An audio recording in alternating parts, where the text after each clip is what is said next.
So, you're trying to unlock the exotic cloak relativism. I mean, just look at this thing, it just looks so beautiful.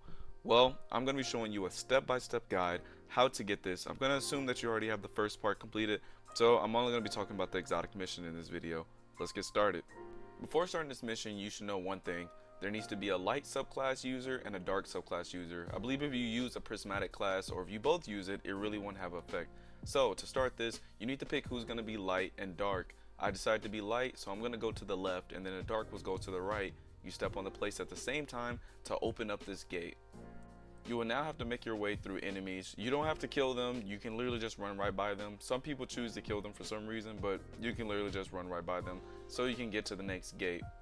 Once you get far enough and you see the ogre, you want to go ahead and run past him or kill him, step on your plate, and then you want the other player to step on their plate, and this is going to open up the gate for you guys to go through to get to the first encounter.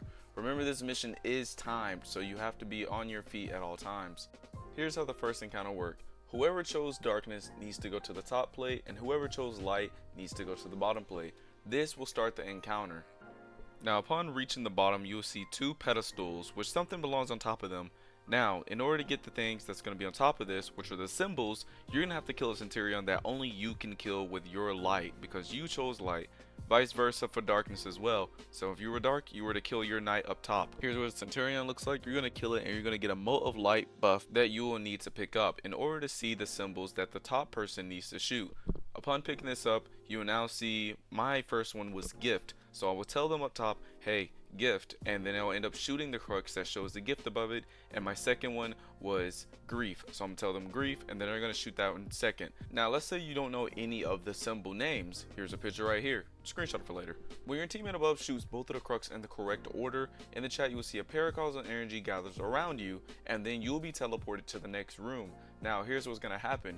You and that other person will be swapping positions with what you're doing with your rolls. So now you're gonna be killing them, and you're gonna be looking at the cruxes in the air, and they're gonna be telling you, hey, this is first, or this is first, or this is second. Another thing to note is, let's say you pick up a mode and it shows a symbol and he says, hey, this symbol, and you don't see the symbol. That is okay, nothing's wrong with the game. You just need to collect another mode and see if it's going to pop up with the cruxes. As you can see, I went ahead and shot all my cruxes in the correct order with the symbols, and it's going to teleport us to the next room. Now this time there's going to be 4 pedestals. As you can see, I was already collecting some.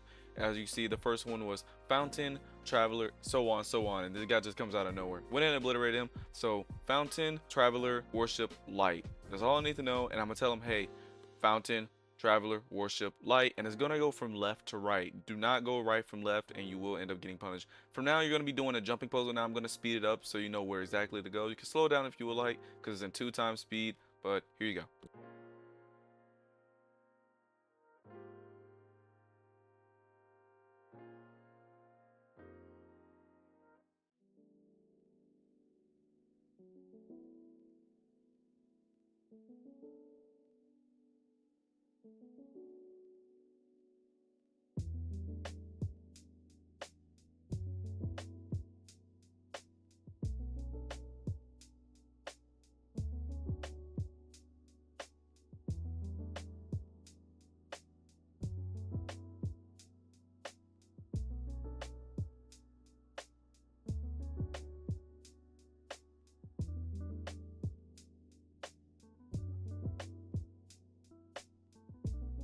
From here, you and your teammate is going to stand on your right respective plates, and you guys are going to be splitting up. It's not going to be for too long. It's just doing like a little of a jumping puzzle, jumping back and forward. Just reach to your plates, and then once you reach your place, you're going to reach to another end. It's going to be a big door. You stand on your plates, and you continue from there.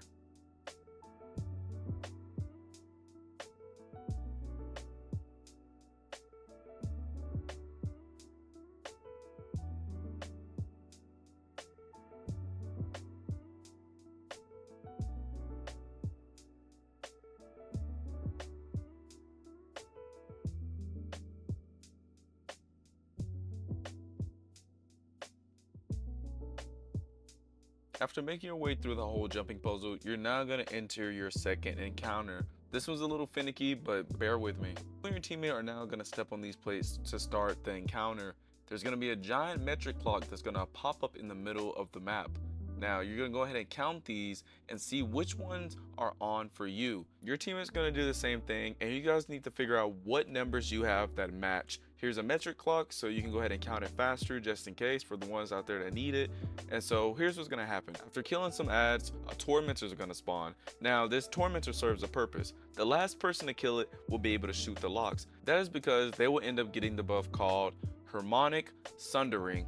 Now with this buff, you will be able to shoot the locks. So remember the numbers your teammate told you, the ones that match with yours, you're gonna shoot those. And when you shoot those, you're gonna end up completing the first phase of this encounter. In total, you need to do this 3 times until it unlocks fully, and then you'll be able to go through. As you can see, it says Lightning, Darkness, Surge, Destabilize, and Obelisk. So you're gonna do that, and then you're gonna be able to go through. Now you're gonna be making your way towards the 3rd encounter. In this room, you'll actually have to end up killing ads to get on these pads to float up towards more and more towards the doorway to get to the last boss fight.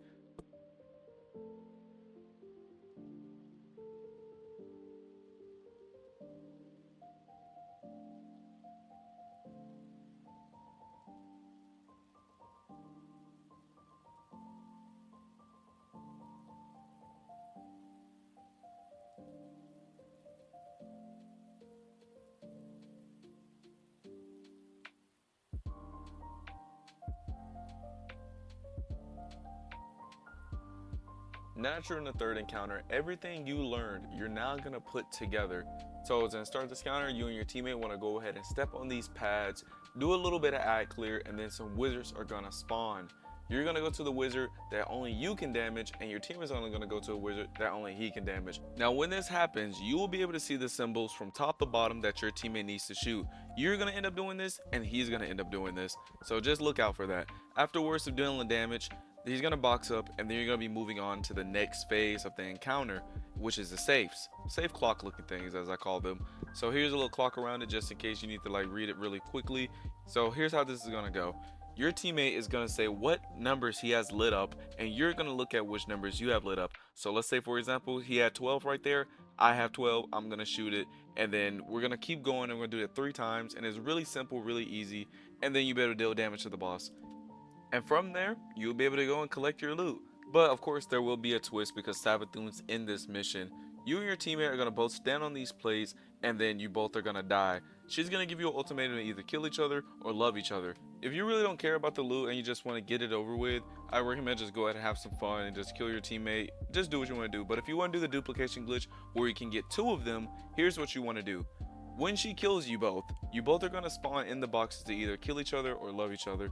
You both are going to pick love, and then you're going to both go up to the same cloak, and you're going to do a countdown, and you got to pick it up at the same exact time. So you're like 1, 2, 3, boom. Then you both get it, and then you both need to run over here to the joining allies area. What this would do, both of you guys would get teleported at the same time, and then you'd be able to pick up the other cloak. It didn't work here for me because I was a little late, and that's kind of just unfortunate for me. But at the end of the day, I really didn't care. I'm just showing you guys how to get it, and that's pretty much about it.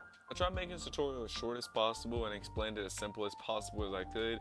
But that's going to be it for today's video. If you guys did enjoy, be sure to leave a like and subscribe. There's going to be more Destiny videos on the way, and I'll see you guys in the next one. See ya.